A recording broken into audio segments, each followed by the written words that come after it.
package of the European semester. Victoria, I think you have participated in our webinar last autumn, where we presented also the autumn package. Yep. And wait just a second, before I need to resume the... I've resumed it. You have resumed it. Perfect, thank you.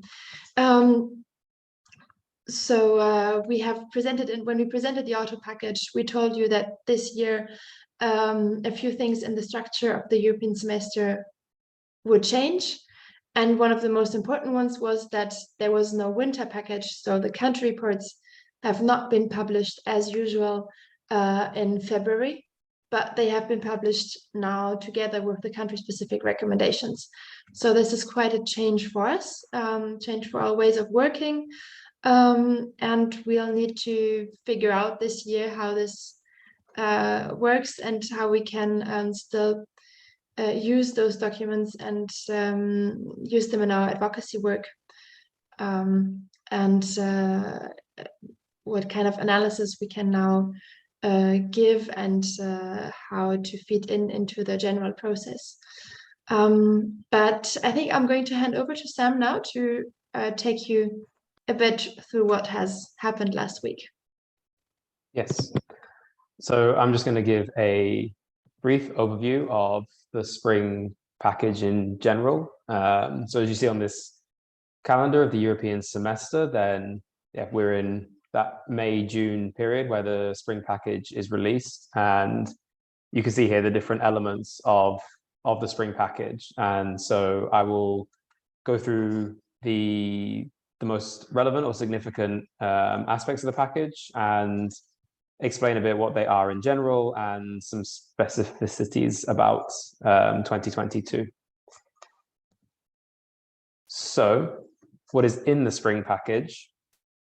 I suppose the core element is are the country reports, and this year the country reports assess the implementation so far of member states' recovery and resilience plans. They analyze wider social and economic developments and identify specific challenges within each member state. They also cast a forward-looking analysis of the respective countries' resilience socially and economically, and their capacity to adapt to foreseeable and unforeseeable challenges in the, let's say, near to midterm. In some cases, if a member state has been identified to have macroeconomic imbalances, then the country report will also include a summarized in-depth review, which analyzes the root causes of these imbalances and how to address them.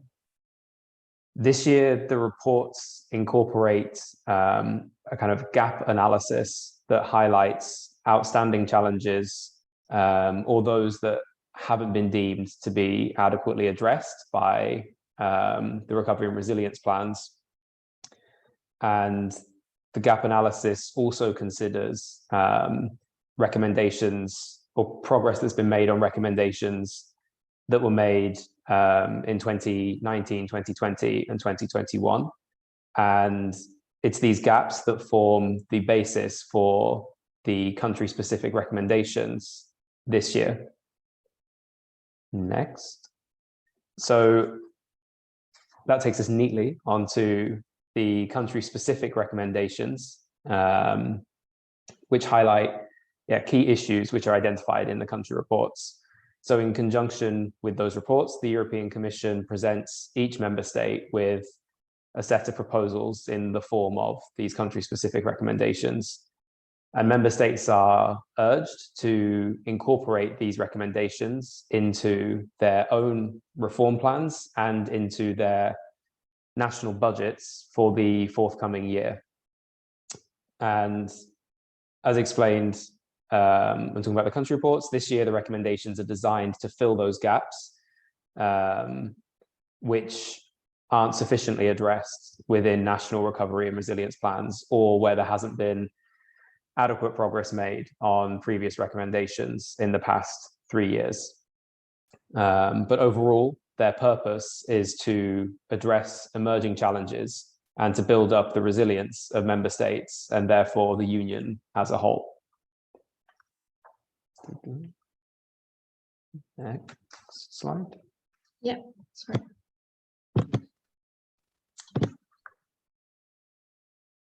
So then we also have employment guidelines. So as part of the spring package, the Commission also proposes updated employment guidelines, or a proposed revision of the guidelines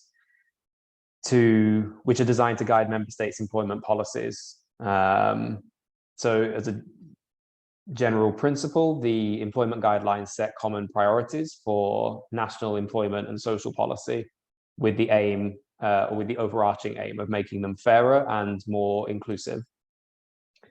So yeah, in practical terms, they offer guidance on how to modernize labor markets, modernize education and training, social protection and healthcare systems, always with this overarching ambition of fairness and inclusion.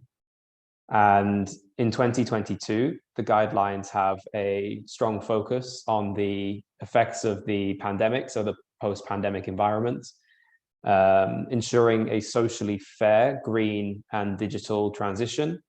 And yeah, of course, the response to Russia's invasion of Ukraine and therefore inclusion of refugees from Ukraine in labor markets and social protection systems, etc. And yeah, and specific support to vulnerable households and people groups with a view to increased energy prices and commodity prices associated with yeah, the consequences of the invasion.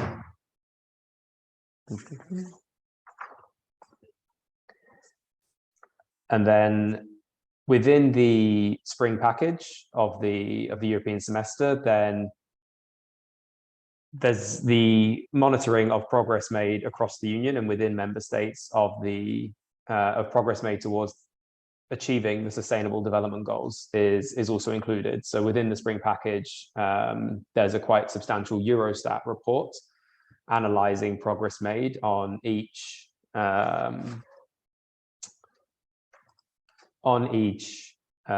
goal, and yeah, if progress is being made or where there has been backsliding or progress made in the opposite direction. A more in-depth analysis on progress made of the European Pillar of Social Rights is given in the autumn package and as part of the joint employment report.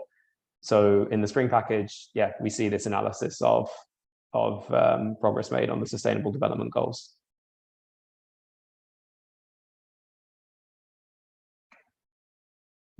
Thank you very much, Sam. First, I wanted to share a little bit with you our first impressions when having a look at the spring package, because there are those individual documents. There is also an overarching communication on the spring package, which is summarizing a bit the findings, and especially as most documents in the spring package are country specific, there was then one document which gives this overview and what this means at an EU level as a whole. When we read through this overarching document, we noticed that there is a strong focus from the overall perspective, basically, to get back to reduce government expenditure.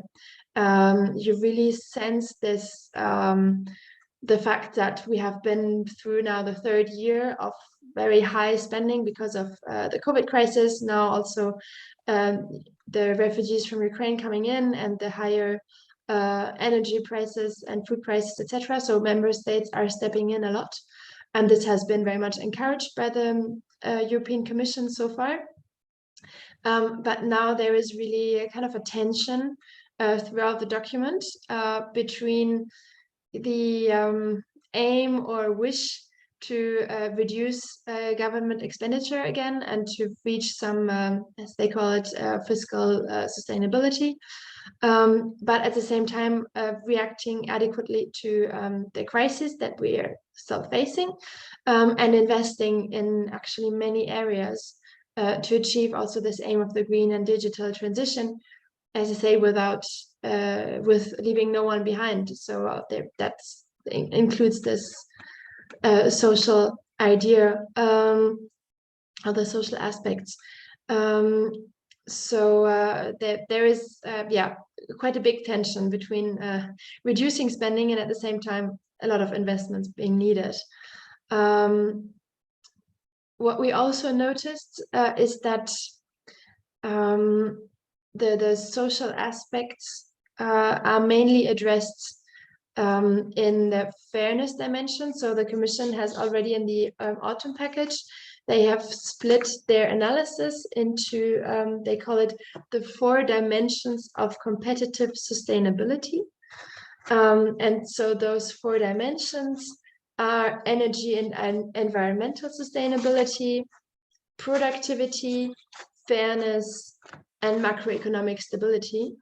And so the social aspects are really all under this fairness aspect.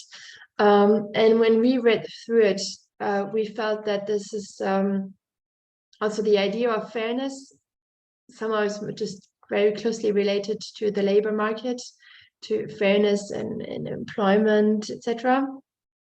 Or when it's going a bit further away from the labor market, then it's still looking at the things from a very economic perspective of social issues. So just to give you or to show you a bit the main social findings and issues that are highlighted in the overall document, and this means that it is affecting all or most member states to a certain degree. It's that COVID-19 pandemic affected different groups differently, and so the most vulnerable groups have been affected more, young people have been affected more, but also the low skilled, people with migrant background, Roma people, persons with disabilities. Then they noticed inefficiencies in the social protection system.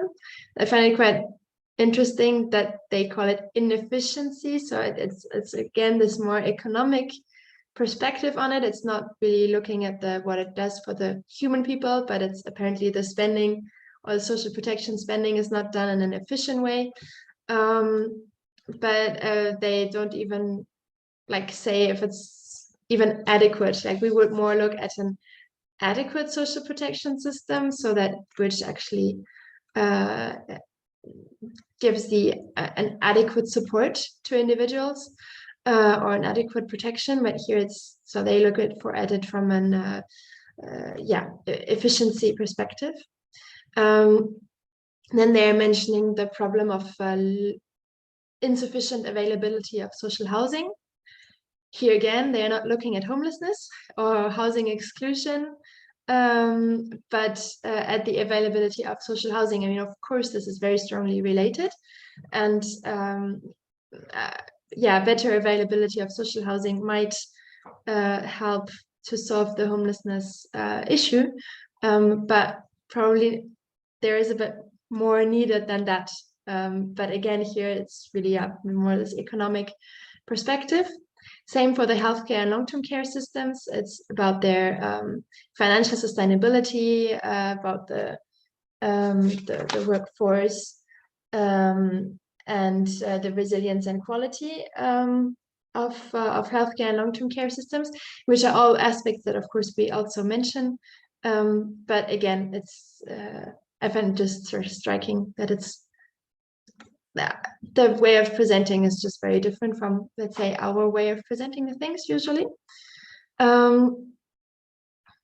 Then they also really highlight, and I think this should be welcomed, that they say here poor households, we can say vulnerable households, whatever term we prefer to use, are hit hardest by rising food and energy prices. So this is yeah, this is also a problem of energy poverty is really recognized now.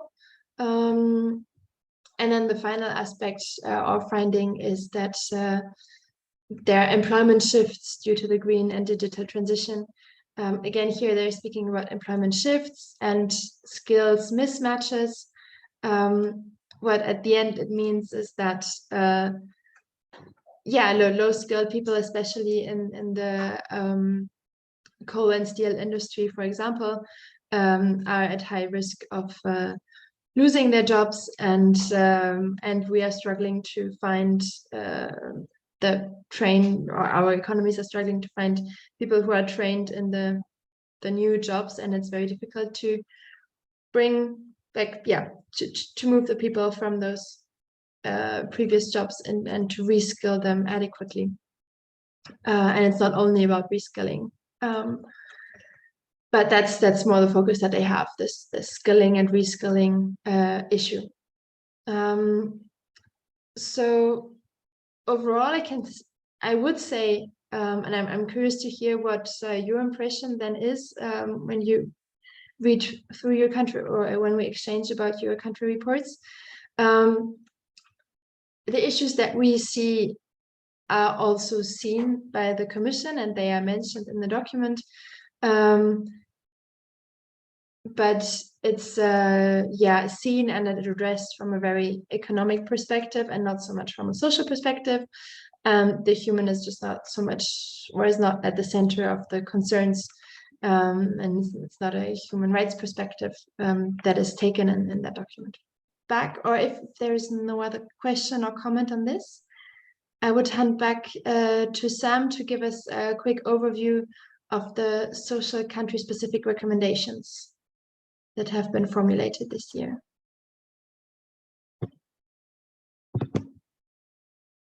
Yeah, so here we can see this very nice table, which takes each member state, and then these on the left, you see the different thematic areas that the Commission has categorized under employment, social policies, and fairness. So they've categorized the different country-specific recommendations that have been made into different thematic areas. So there's also green transition, digital transition, productivity, macroeconomic stability, and institutional resilience. But we have taken out, or we've kind of highlighted here, the employment, social policies, and fairness, and housing, which is actually under macroeconomic stability. But we've highlighted these ones because they're most relevant to our work and yours. And so it gives a good snapshot of what kind of issues have been highlighted in the recommendations made to different member states. And I guess is like a first, is a window into potentially, what is already included perhaps in recovery and resilience plans as identified by the Commission's gap analysis, or what has not been addressed from previous recommendations made. So for example, pension systems and active aging is, where is it? It is the 1, 2, 3, 4, 5, 6th from the bottom. And there's quite a few member states who, which have a specific recommendation under this area. And that reflects that this is something where not adequate progress has been made based on previous recommendations given. I mean, the member state that stands out most is perhaps Poland, who have a lot of these blue squares. And I mean, that could be for many reasons. Of course, Poland is the country which has absorbed the most people from, who have moved out of Ukraine. And this could be in part a specific response to that, and extra pressures that have been placed on Polish society and economy through that. But of course, this is better read in conjunction with the analysis in the country reports and those previous recommendations. We've highlighted Latvia and Portugal. Unfortunately, Enrique couldn't join us. So you can see here, Italy, we would have highlighted, Victoria, but there aren't actually any, there wasn't anything to highlight. So this either means that Italy's recovery and resilience plan was really very comprehensive, or yeah, all those big holes. But we'll let you tell us. I had a similar reaction to that. Yeah, so we can go back to that when you like. Great. Yeah, so I mean, this is just a nice visual aid that's part of the communication that the Commission sends out as of the spring package as a whole. Yeah, and this just highlights those social issues that Anne-Sophie was talking about before. Yes, thank you very much, Sam. And if there are no other questions on this, suggest that we can move on to have a look at an example of the country reports. So going to an example, well, I'm sorry, somehow my mouse is having difficulties today.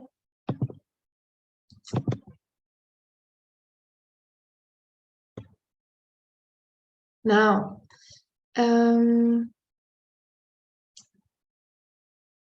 so let's take then the Latvian working document. Do you see the PDF now that I opened? No, you still see, then I need to probably... No. I need to change my sharing. Now you should see it. Yes. Yes. Yes, perfect, thank you.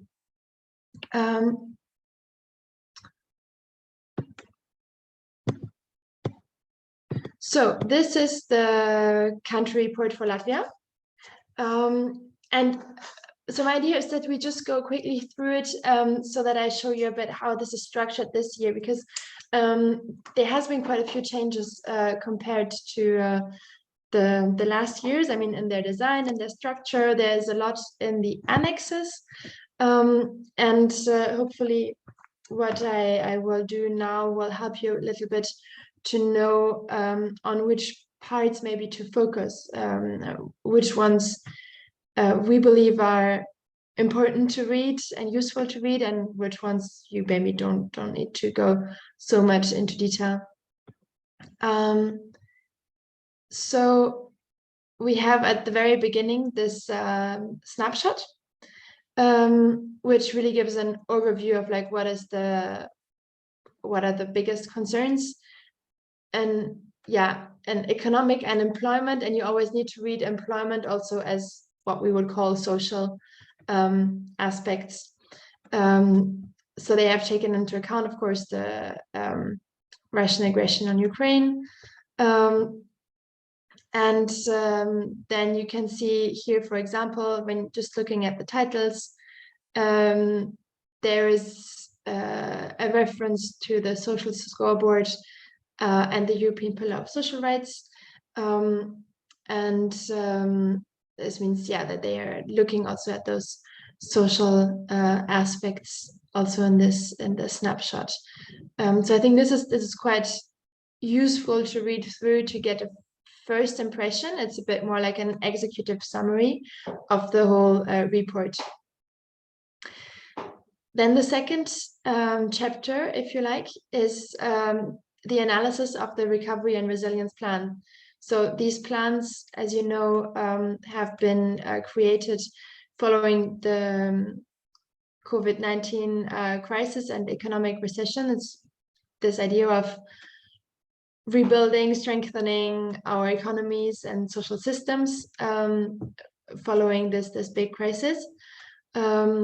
And so member states have asked to submit plans where they plan about reforms and investments.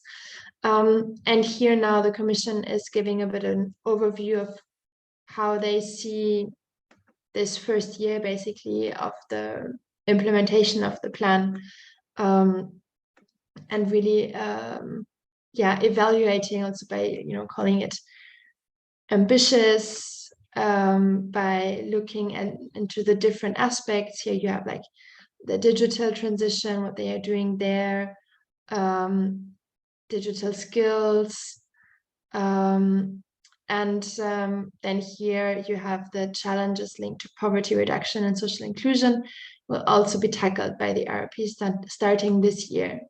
And then they explain what is expected to come. That's, I mean, probably you know that there are those plans in your country. What would be interesting for us is then to know if you share this analysis from the Commission, when the Commission says it's really great that they are doing now this, introducing this minimum income scheme. Maybe you feel different about the minimum income scheme, and then we would be quite happy to know this, and to maybe you're very happy about it as well, and then that's great. But I guess you understand what I mean. It's just we would be interested to hear from you if you agree with what the Commission is writing, or if you feel that this is maybe a bit too positive or too negative, or if just certain issues are not addressed. Yeah, here it is then. So all the aspects of the recovery and resilience plan, then you have the key remaining challenges, and that's also interesting because so they are saying what is in the recovery and resilience plans, and then they have this chapter on what is actually not covered by the recovery and resilience plans. And there we would also, like, it's the same question basically that we are asking you, is do you share this? Do you also feel that these are that this needs to be addressed? And is everything that you feel needs to be addressed in this key remaining challenges? For example, regarding homelessness, it would be interesting to check if homelessness is mentioned here as a remaining challenge. And if it's not mentioned as a remaining challenge, then probably it's also not addressed in the country-specific recommendations, because these key remaining challenges is basically what they have then transformed into country-specific recommendations. So if you feel that homelessness is an issue, it's not in there, then this would be something that we would like to feedback then to the Commission, but also to the Council, and as a missing part of the whole thing.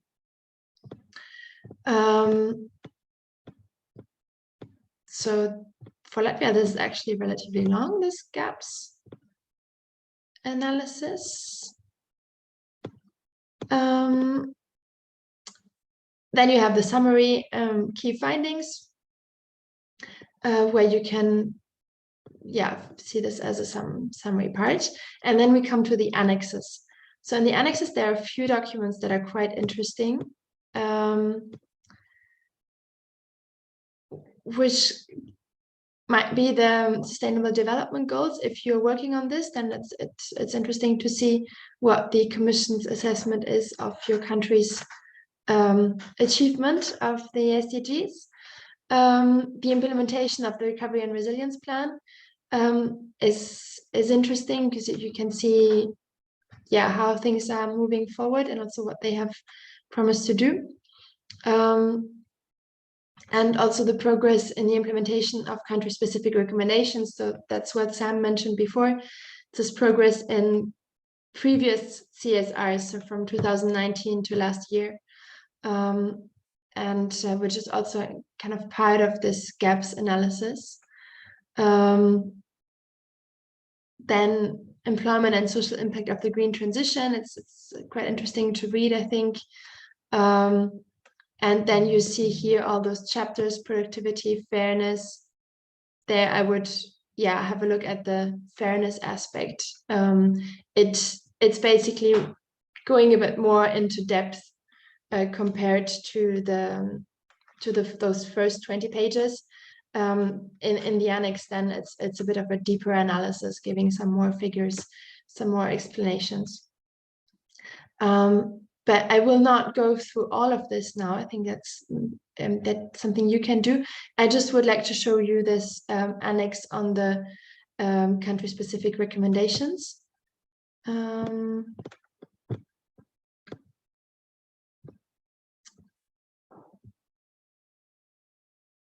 Here. So the way the Commission evaluates it is by just saying, okay, there has been limited progress in something, there's been some progress or substantial progress. And you can see, so at least there's been some progress on, or substantial progress on 3/4 of all the CSRs since 2019. So that's actually not too bad. It means that it has not been totally ignored. And then you can see here in the table, it's a summary of all the CSRs that your country has received over the last years. And then with a short assessment about if there has been, things have happened.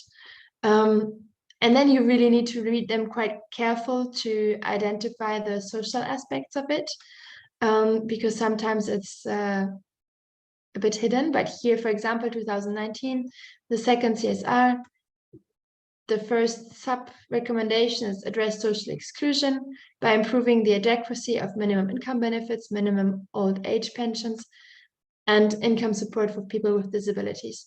So here they say there has been some progress since 2019. Yeah, would of course also be interesting to hear if you share this, if you feel that there has been some progress, if certain things have been moving, or if you feel maybe that there has been not really relevant progress. Yeah, so this is one example, and you have like the whole list of recommendations, and it's a quite good overview. And so, as Sam said before, for the country-specific recommendations of this year, the Commission says that they tried to identify what is not included in the recovery and resilience plans and what has not been included in country-specific recommendations since 2019. So it's quite likely, as minimum income benefits have been mentioned in 2019, it will probably not be mentioned this year, even though it might be something to work on. But they consider that this is still in progress. It's still the 2019 country-specific recommendation is still active, let's say, so they will not repeat it. They will really look at what else is missing. So in our analysis, if we want to look at this year's CSRs, which are at the very bottom of this other document, I really scroll through it because the important bit is on the very last page. Here it's cut a bit. So this year and the country-specific recommendations, everyone has more or less the same first recommendation on energy and on state expenditure and energy. So you have this continued temporary and targeted support to households and firms most vulnerable to energy price hikes and to people fleeing Ukraine. This everyone got. And then the other ones are that which are different. And we can see here, there is, for Latvia, there's nothing really social a part of this first one on the energy. Yeah, and you have here this this part of strengthen the adequacy of healthcare and social protection to reduce inequality. So these are the two social aspects that are included this time in the CSRs, which we might consider maybe quite being very broad.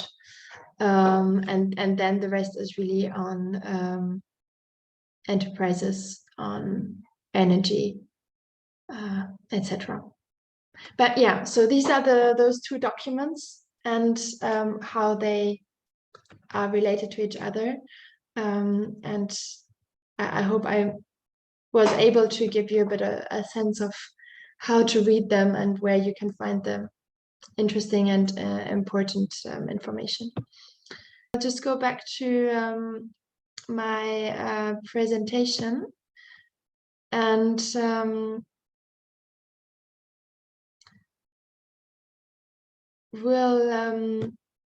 what I prepared a bit for you regarding the next steps, what happened here. What we're planning to do now with this. Or to, so what do we think should be the next steps, or what are we planning now? So as we said in our invitation email, there is this EBSCO. So the EBSCO is the Council on Employment and Social Affairs, which is taking place on the 16th of June. So that's quite soon. And they are going to look at the CSRs, at the country-specific recommendations, and because they will need to approve them. And so this is why we are a bit ambitious now. We would like to send a letter with our assessment ahead of the EBSCO. And and therefore we would need your help, because to be able to do such an assessment, it would be good to have at least from some countries a bit of feedback of if this is if there are things lacking or not. And so if you can, we would be very happy to receive some feedback by the 8th of June. Or it can be a little later, but not too late, because otherwise we will not, like, let's say by the end of next week. That would be very, very helpful. And it can also just really be a few bullet points, or just highlighting one issue. But that's already very helpful. Then, I've prepared some guiding questions on this. Like when you go read through those documents, then the question should be, or the questions you should ask yourselves is, which social issues are not well covered in your country's recovery and resilience plan? So looking at this, if you share the analysis, the gap analysis the Commission is doing, and then look if what is not well covered, if it's addressed in the country-specific recommendations. And what you could also do, what would be very interesting for us, is to know which are, for example, the 3 social recommendations for reform or investment that you would like to make to your government. And you can just, like, if you have no time to look at the first 2 aspects, then just send us these 3 points, and so that we know a bit what do you feel is like the most urgent for social reform or investment in your country. So this would be like the first step of feedback, and then the second step is regarding country reports, and there we can have some more time. It's more something that we will help feed us in different documents that we're going to publish later this year. And there it's more this broader question of if you agree with the overall analysis, and if not, what do you see differently, and which social issues do you feel are not adequately addressed or even missing. If then you can, if you feel that some issues are not well addressed or are missing, then of course we're happy if you can share some information about this issue and explain why it's an issue in your country, so that we can feed this back through our documents, and also maybe on different ways to the Commission so that to make them aware of this. Yeah, so that would be from my side. Do you have any questions on this? No, thank you. It was so helpful that everything is clear now.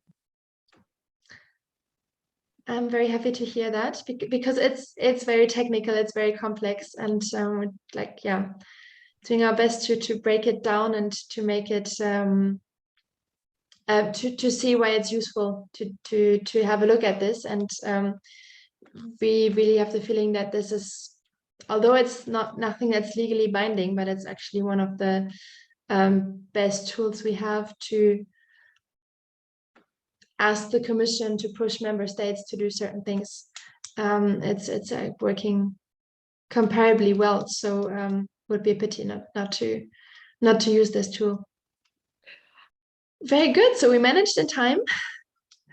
Thank you very much to both of you for attending, and to all the others who might watch this later. And if you have any questions, please do not hesitate to reach out and to contact us. And then we'll just look forward to be in touch, to hear from you, and to receive your analysis.